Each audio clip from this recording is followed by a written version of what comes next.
What do you think Pat would be doing now?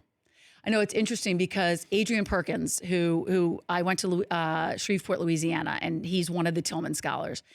And he's the mayor of Louisiana. And he says, I think he went back to do this. And he was a West Point graduate. He was the first African-American president in the history of West Point. He was a cadet there. He went to Harvard Law School.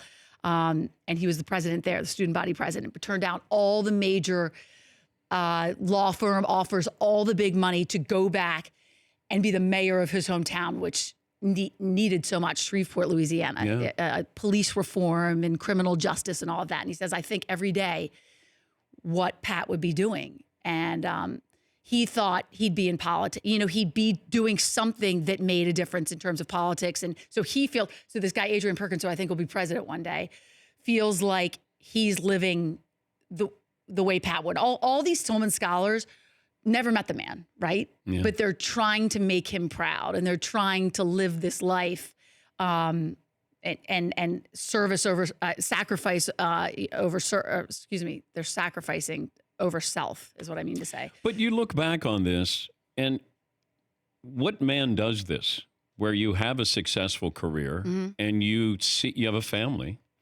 a new wife, 9/11 happens. Yeah. What did you ever? And maybe it's not fair to ask you this, but did anybody say, like, what triggered? Because that's not something you just go, I'm going to war. I'm going now. I'm giving this all up. Like, right. What was that characteristic or gene that he had? Right. I mean, not many people have it. I don't know, because I don't know him personally, so I don't know exactly what that was. But I think he felt, in a way, to sum it up, like he felt it was immoral not to serve. Not to serve. I mean, he felt that compelled and that much of a conviction. But what did his wife say? Like that conversation, I can't imagine you come home and go, or maybe he's watching 9/11 and new contract, new wife. Right. I'm going into the military. Right. It's interesting you say that, because one of the things that you'll see tonight in this piece is a lot of these guys grapple with the fact can I take my family through this? Like, can I put this on them? Because this is, and Marie Tillman would tell you, Pat didn't think this was a sacrifice. He didn't look at it as a sacrifice. He looked at it as kind of his duty and his obligation. So a different breed, but what's great. And he's not the only person who did this, no. But he had this high profile job, and we're not used to, and as you said, we tend to say you're a warrior as somebody in a sporting event. You're not.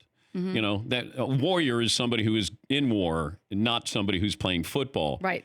Pat he played the game as a warrior, but he was a true warrior by going over there and fighting for our country there. But and other people have made that sacrifice, but he gave up a lot to go over there. But I'm not sure he looked at it that way. I don't think he looked at it that way. And friendly fire that you get killed. Right. And just that, and even talking to his wife about that. I mean, not that there's any scenario where you go, okay, I'm okay with this, or this is better than another, but the fact that he was killed in friendly and you'll fire. see tonight in the show, the master sergeant who talks about it, when they found that out, that's just, I mean, you can see the emotion, and it's just so raw and so real, even 15 years later, for them to even talk about.